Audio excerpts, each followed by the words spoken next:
Hi, my name is Lily from Merino y Vino, and I've been working on my crochet skills lately, which is exciting for me. And I'm actually going to be doing a demonstration for fiber artists of Northern Arizona this Saturday, so get excited. But if you're looking to start crocheting, and hats are great beginner projects, I wanted to show you guys how to do a brim. So this is for the project that I'll be doing with the group, and it's a mosaic beanie crochet pattern by Hooked on Homemade Happiness. So the pattern is free if you go to the website. Otherwise, you can buy it for $3 on Ravelry, and I will attach those links at the bottom to give the pattern writer credit. But I think this is a basic way to start a ribbed edge for the hat. So first we have to make a slip knot, which I am not the best at teaching, but you have the tail. And you fold it over. I like it so that the tail is on top. I put it underneath, and then I grab the middle, hold the tail and the end, and I pull. Okay. Then I put my crochet hook in, and this is the fun part. You have to decide which side to pull and to tighten it up. So this one says to start with color A and chain 9. So I have to make sure I'm using my working yarn, which is attached to my caked yarn right here, which I dyed this. This is Antonio's yellow. My son's favorite color is yellow, so it's a speckled yellow, but it goes really well with solids, and the other color that I'll be using in this pattern is a solid, so it works beautifully. You want it to be loose so it can move on the crochet hook, and then I hold the little bump right there. So it says chain 9, so 1, 2, 3, 4, 5, 6, 7, 8, 9. And then it says, starting in second chain from hook, go ahead and single crochet across. So you'll have 8 stitches. I'm going to try to get really close. So when you crochet a chain, you have these nice V's, right? You can see these V's. A lot of designers tell you to go from the bump. So I turn it around, and I see a bump right there, which is the first one. I'm going to skip that and go into the second bump. So to do a single crochet, I tend to use my nails. I don't know if this is correct, but everyone crochets maybe differently. I know everyone holds their knitting a little differently.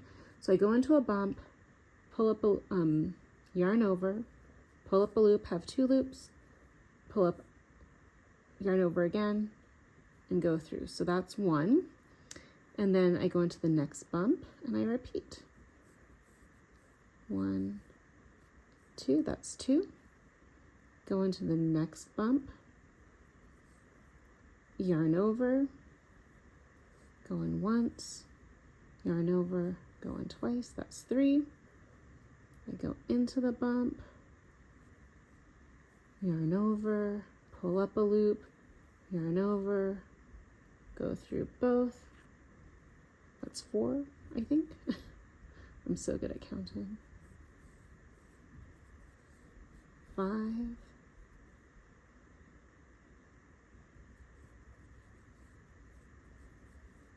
6. Yeah, I can count. 7.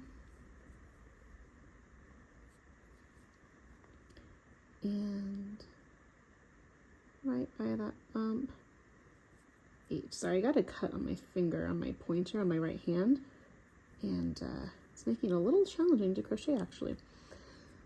So again, we can see these beautiful V's. So 1, 2, 3, 4, 5, 6, 7, 8. I'm always terrible at counting my crochet, and I'm going a little bit slower than normal, but now we have V's on one side and V's on the other. One thing, when I started crocheting is I really struggled to count my crochet, because I think that's like the biggest difference in knitting and crochet. With crochet, you have to count your stitches on the fabric, and this is the fabric. For knitting, you just count how many stitches are literally on the needle. And for me, that's way easier. I don't know why, but so it is. So I learned this trick, and I have a stitch marker. I like the bulb stitch markers, but you can also use like the lobster clasps. And this is a short project, so it's like pretty easy to count to 8. But if you're doing like a longer project and you want to make sure that your edges are neat and like when I started with crochet, like my edges would be like that because I'm like, where's the edge? I don't know. So this way I know where the edge is. So I've come to the end of round 1. So for round 2, it's chain 1, because with a single crochet, you chain, again, make sure you're not grabbing. Oh no, did I put my working yarn in there? I did. Go, Lily. Only on a video do I do this, right guys? Sorry. But you gotta laugh at yourself, right? Sometimes. Now you guys are like, I'm never gonna use a bulb marker. No, use it, it's fine. Usually this does not happen. So,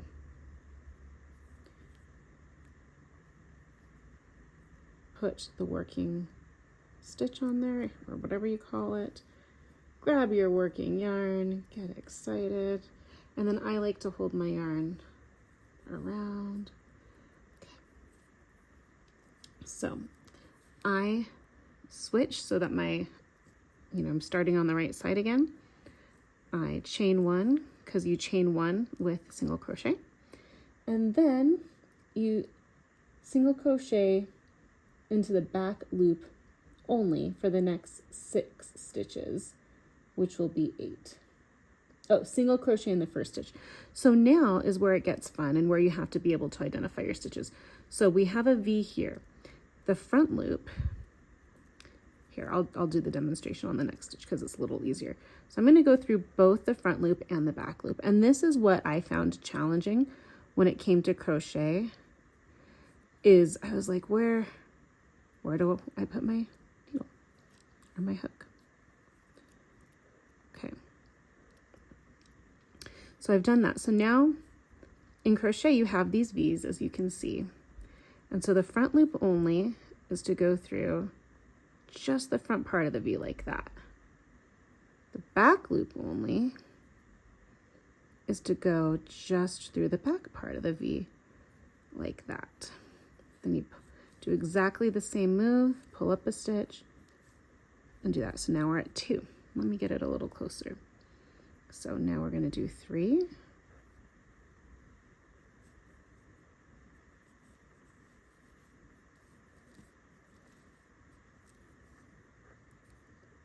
4. I'm normally faster, but having a camera between me and the yarn is a little challenging. 5.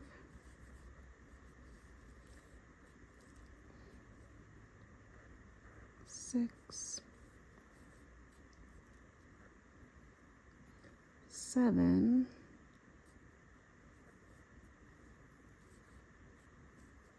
And then 8, we go through both V's again. So you can kind of see that last V right here.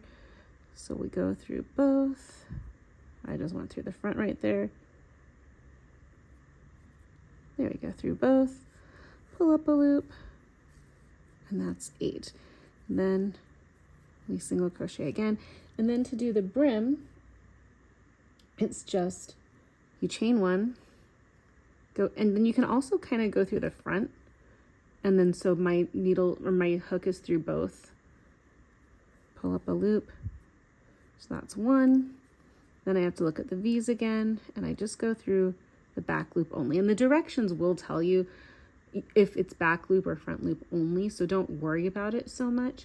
If they don't give directions, let's go through both loops. And so I think that was a hang up I had when I started to crochet early on. So this is 1.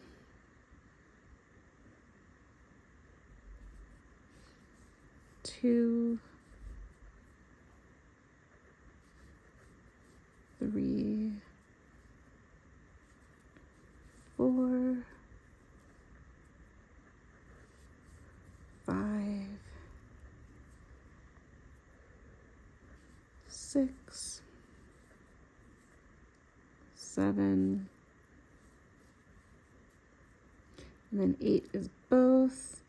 I see it, so I'm going to remove my stitch marker, which I don't think was really doing me any favors for something so short. Granted, like, again, for a larger project, and you might even want 2, 1 on each side.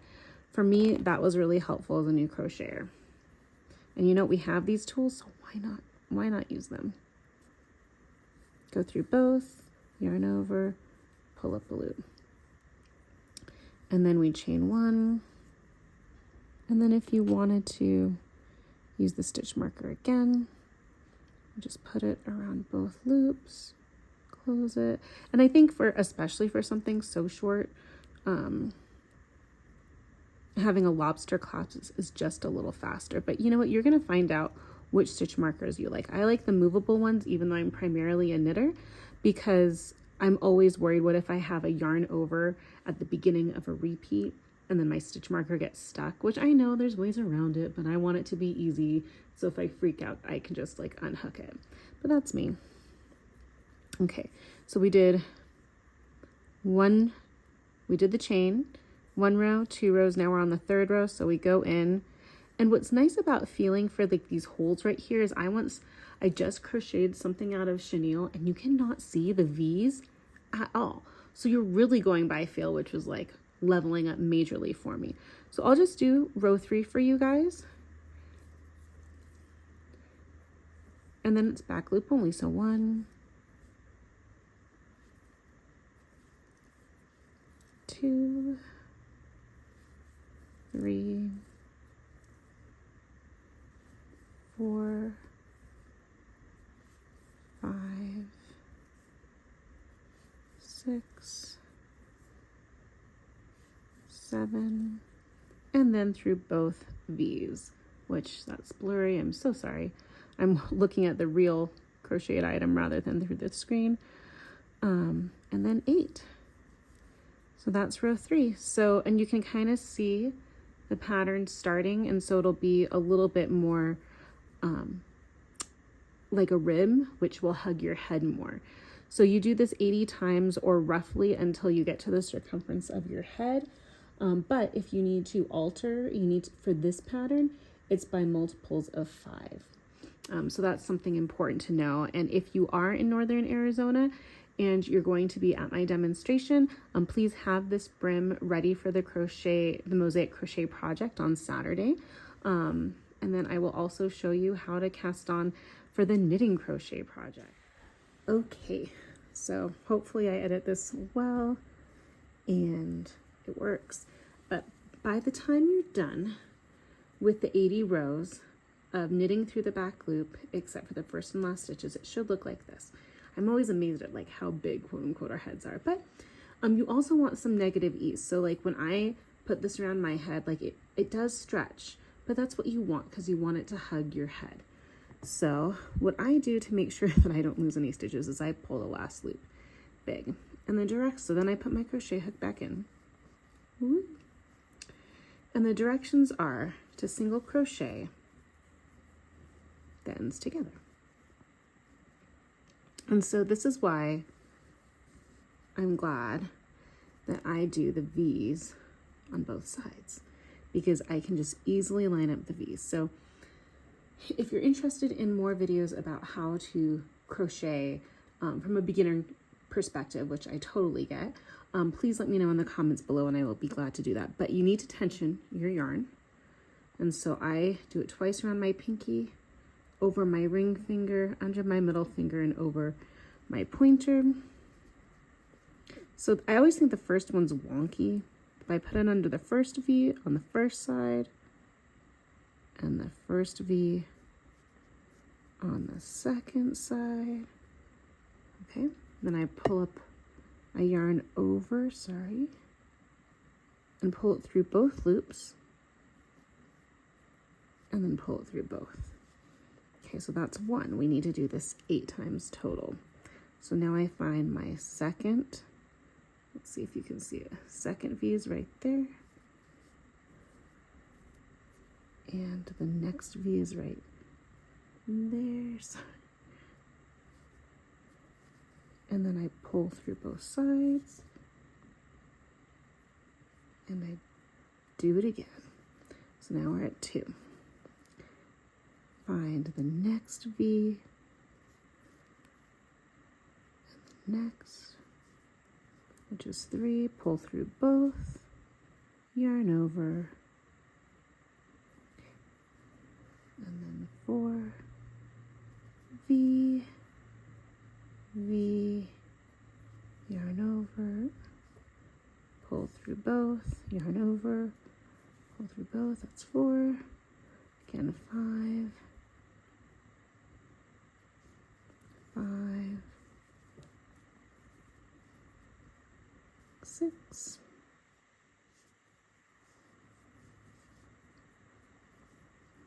and then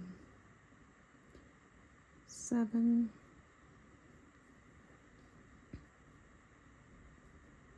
7,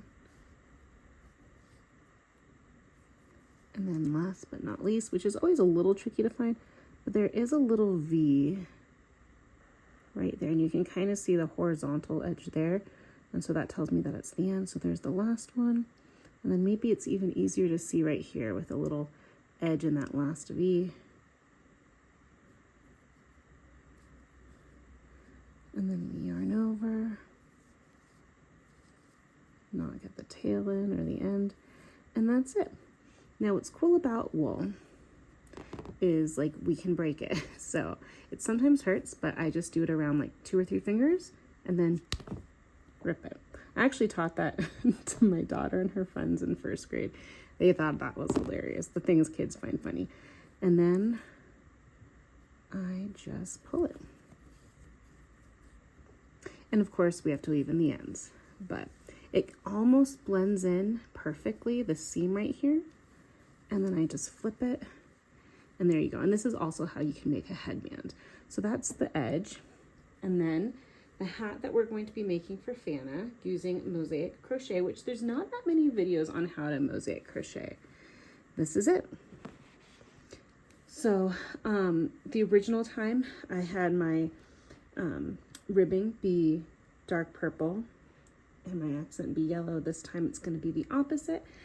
And we're going to see how it turns out. I'm sure it's going to be beautiful no matter what. And then with this pattern, and again, you'll find it linked below, the top looks like a circle. And it is a shorter hat, but 2 skeins of yarn is enough, I'm sure, to make 2 hats this size. But you can also do an additional repeat of this to make it a longer hat. So if I have extra yarn this time, I'm going to go ahead and do that. I know this was kind of a long tutorial for just a basic brim, but I hope it's helpful, especially for those of you who want to learn how to crochet in the round. And then you can then just pick up stitches, which picking up stitches for knitting or crochet, you know, it's interesting. You kind of have to get into the groove of things. I can make a video of that too if you like. But once you do that, you can literally just go around as many times as you want with like no fancy pattern. And then when you're done, just, you know, you don't even have to decrease. You can just pull it tight together and put the yarn through the live stitches. Although with crochet, there's not really live stitches. So, but yeah, with knitting there are. Anywho, that way you can start crocheting in the round or knitting in the round. And it's pretty easy. Picking up stitches, I think, is a skill that's kind of tricky to learn, but once you get the hang of it, and once you know, like, hey, it's not the end of the world if 2 stitches are slightly close together. Maybe it is for some people, but I have found that what I have made, it doesn't really matter. I hope you liked this tutorial. Please comment below if you have any questions or concerns, or if you'd like other tutorials in the future, and please like and subscribe. Thank you.